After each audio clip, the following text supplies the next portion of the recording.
Harry's Wife, part 73.7. It cannot always be hidden. Lesser narcissists don't operate with a facade. Mid-rangers do. Greaters and the ultra do also. Greaters and the ultra are especially accomplished at keeping that in place, and it'd be highly unusual to see that slip.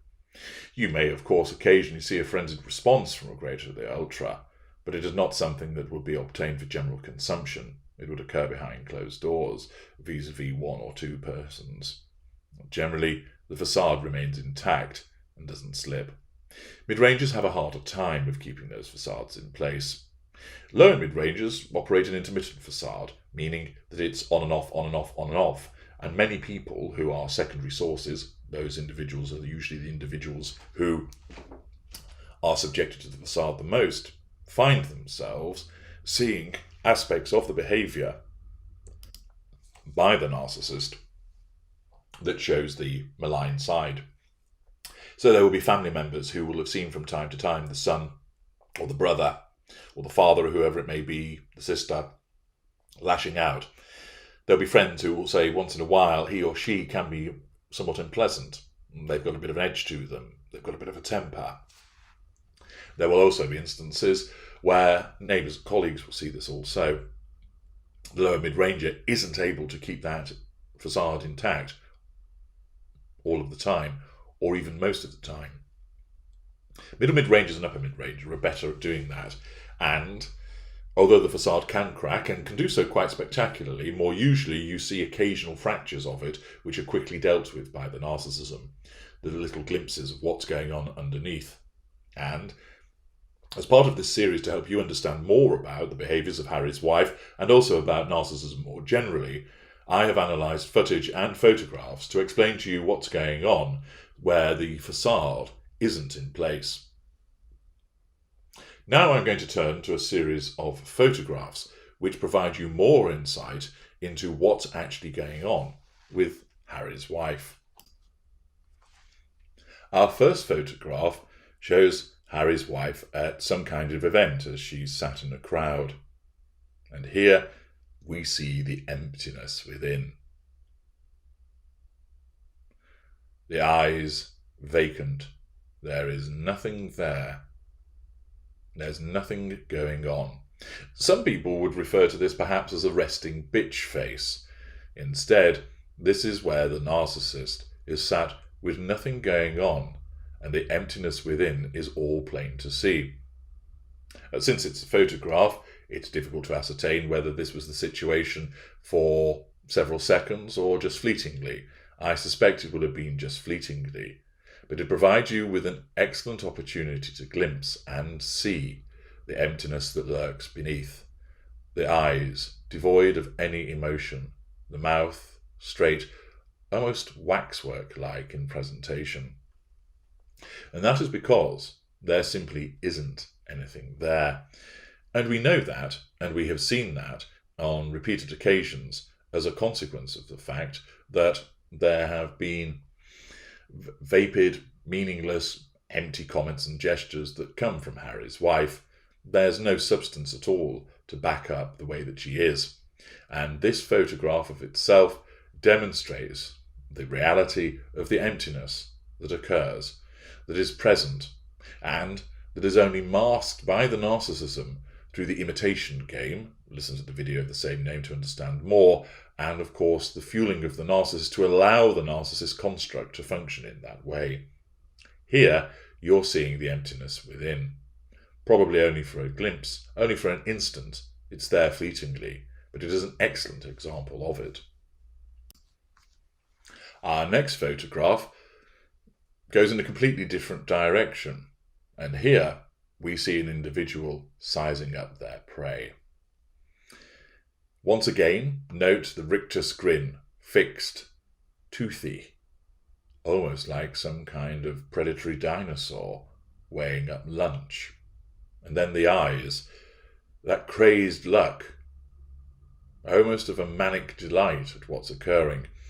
This looks like it was taken at Wimbledon, and of course you'll recall that from an earlier part of this series about Harry's wife, there was the glare, the death stare that came from Harry's wife as she bored her eyes into the back of the Duchess of Cambridge's skull. Now, it would appear that the Duchess of Cambridge has moved on to locate her seat as she's slightly forward of Harry's wife and to the side, and that Harry's wife is bringing up the rear. And what we're no doubt seeing now is the provision of fuel as a consequence of some kind of recognition, combined with the fact that there is undoubtedly thought fuel going on. Earlier, wounded by the fact that she was playing second fiddle to the Duchess of Cambridge, the hatred appeared, the death stare made its presence felt as she bored her eyes, that gaze into the back of Catherine's head. Now, her narcissism has provided her with a tasty morsel of thought fuel, although ephemeral and short-lived in nature, and I suspect that there's some kind of recognition by an individual, and instead what we now get is the response thereafter as she feels unconsciously that control has been obtained.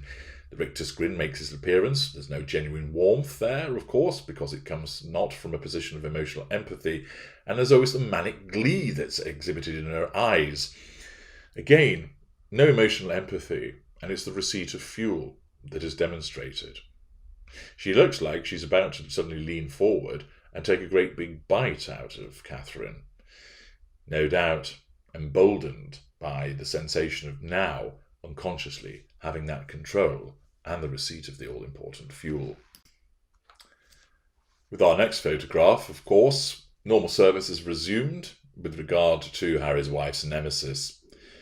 The picture shows, with some interesting grids, don't ask me why that's there, at a particular event, and we see Prince William alongside his wife, smiling away, and who's that lurking in the background like the ghost at the feast? Ha! It's Harry's wife. And there is the stare, that sideways glance directed at Catherine. The hatred manifesting as the narcissism causes her, Harry's wife, to experience that sensation of envy. William was the prize, because he would be king. And in the world of Harry's wife, she ought to have got him. She ought to have been numero uno. But instead, she didn't get there. Kate did. And in that moment, as she sees the two of them there, and she can see, obviously, Catherine's contentment at the occasion through her genuine and emotionally empathic smile, that wounds Harry's wife. That results in her having her fury ignited. It creates a sensation of envy, and no doubt poisonous thoughts are pouring through the mind of Harry's wife in that moment. This is done to enable to assert control. Again, she can't assert control directly by suddenly running forward and grabbing hold of Prince William and giving it some tongs, or wandering over and slapping Catherine in some Duchess on Duchess smackdown knock v empath action. No, that can't happen. Indirect assertion of control is denied to her as well, because she can't turn and basically make a sniping or unpleasant comment about the two of them, particularly as with regard to her nemesis, and therefore once again her narcissism is forced into the third assertion of control, causing her to stay in a position of withdrawal as she thinks poisonous thoughts, enabling her, in her own world, to feel that she's superior, and thus unconsciously feel that she, once again, has the control. In our next photograph, which appears to be taken at the same event, and moments afterwards, we see a shift in the look of the narcissist. In the previous example, it was the death stare, hatred emanating towards the nemesis that is the Duchess of Cambridge. But now the focus is on Prince William, and notice how the countenance of the Duchess of Sussex is altered. Gone is the hatred, instead admiration, making eyes, the prize that I should have. At this moment, again, she has to assert control over the individuals that are on her radar. And when the Duchess of Cambridge appeared on the radar, the assertion of control had to go to the third assertion of control, and did so by malign thoughts. Here, the assertion of control has to occur again. The Duke of Cambridge is on the radar, and he's painted white. Ooh, sexy Billy Bob over there. Wills, he's going to be king. He really fancies me, you know. And believe this, like many narcissists, particularly of a somatic or elite nature, Harry's wife will truly believe that William has the hots for her. He will have never done anything to confirm that. He will have just been polite and pleasant towards her.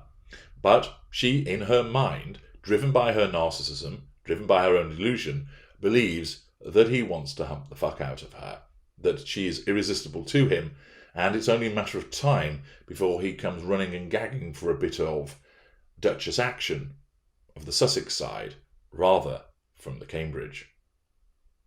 That thought, or similar, is what's going on in her head right then, at the time this photograph is taken. Because Prince William is viewed as white, but he still has to have control asserted over him. She can't go and engage with him, and therefore the first assertion of control is denied. The second assertion of control could be by way of triangulation. So she could perhaps turn and remark to someone and go, "Isn't he handsome? Isn't he debonair? Doesn't he carry himself so well?" And the person would agree, and therefore that would allow the continuation of the sense of control. However, there isn't the opportunity to speak to anybody about that, and instead, once again, the maintenance of control has to occur through withdrawal. She stays in a position of withdrawal, but her narcissism, because Prince William is viewed as white, thinks good thoughts about him, quite simply. Might be thoughts about, if he and I were together, we could change so much in this world much more effectively, far better than this idiot that I've been saddled with. Or, he belongs to me, how shall I make it so? He's so dishy, he's so wonderful. Now remember, because we only see through a lens of white and black, when you're painted white, you're absolutely amazing. You're handsome, you're beautiful, you're intelligent, you're clever, you're fun, you're sensational. You've been sent from heaven above. You are our soulmate. We have this connection with you. Everything is glorious about you. Everything is painted white with that gold light around it. When you're painted black, you're ugly, awful, despicable, unpleasant, always late, never listening to us, never do what we want, always picking on us, always nagging, cheating on us, flirting elsewhere, etc., etc. It is a complete polarized situation. You're either amazing or we hate you. There's no in between. There are no shades of grey. And here we have an excellent example of where an individual who is painted white is being regarded in that manner for the third assertion of control. And it also shows the compartmentalization that goes on. With our earlier photograph, it's the hatred look that's being shot because the Duchess of Cambridge is painted black. And then, in an instant, looking at Wills, he comes up on the radar and he's painted white, and it's all hubba hubba instead. A fantastic example provided by those two photographs. Moving on to our final photograph, we're back at the balcony at Buckingham Palace, and we see the Duchess of Cambridge stood to the right, looking resplendent as always, very neatly put together, and looking up into the sky. No doubt an RAF flyby is taking place, and she's no doubt thinking, that's impressive. Prince William's also looking up to the sky, wearing his RAF uniform, and doubtless also thinking, check that out, something to talk about later on. Then we move across to Harry. Harry is probably trying to do some mental arithmetic and looks stumped, or, alternatively, he's trying to work out why his wife has just upbraided him in the way that she has. He isn't looking at the RAF flyby, and there's a look of consternation and puzzlement on his face. Now, of course, for the somewhat cerebrally challenged Harry, that's something that could occur on a daily basis. But here, he's perplexed. His brow is furrowed, his mouth is straight, his eyes are narrowed. Something has displeased the Ginger Prince. Who could it be? Well, let's move across once again, and look who it is. She has just upbraided him. She's devalued him in that moment, causing him to look concerned, perplexed, and She has that smirk of satisfaction upon her face. She has received fuel. She has asserted control, although of course she doesn't know that is what has happened. And her narcissism, unable to maintain the facade, allows us a quick glimpse of the cat that got the cream, the cat that's just chewed the canary. Once again, the eyes beady, fixed upon Prince Harry, watching his response, drinking in that fuel. It's proximate fuel. He isn't saying anything, but his body language, his facial appearance, his facial expression, and the look in his eyes all provides her with significant amounts of fuel coming from a particularly potent force, which of course is her intimate partner, primary source. And because it's negative fuel, it's stronger than positive fuel. The receipt of this fuel makes her feel powered, and as I mentioned in an earlier section of part 73.7, or rather earlier part of the part 73, where her fuel level dropped, we saw the anxiety coming to the fore. Here, there is no anxiety. She's well fueled. She's received a substantial amount of, and is receiving a substantial amount of fuel from Prince Harry, and therefore feeling empowered, feeling bolstered. It shows us this arrogant smirk of satisfaction, the smug look upon her face. She's drinking it in, thinking, I've got you, pal, just where I need you. Again, she doesn't realise that she needs to do this for control. She doesn't realise that she's receiving fuel, but that's what is going on in the unconscious. So there you have it. A further excellent examination of a series of different photographs conveying all manner of different aspects of the narcissistic dynamic and responses. Utilise this information to further your own understanding. Remember, as I pointed out previously, one photograph alone cannot be relied upon. It's merely indicative rather than determinative. But where we have a range of photographs by an established narcissist, we're able to interpret what's going on in each of those photographs through the lens of narcissism. Do ensure you share this video. If you haven't already done so, make sure you subscribe. I'm most displeased if you haven't. And keep liking the videos. Ensure that the bastards at YouTube listen to the needs of all of you, and that these videos gain greater prominence. I'm H.G. Tudor. Thank you for listening.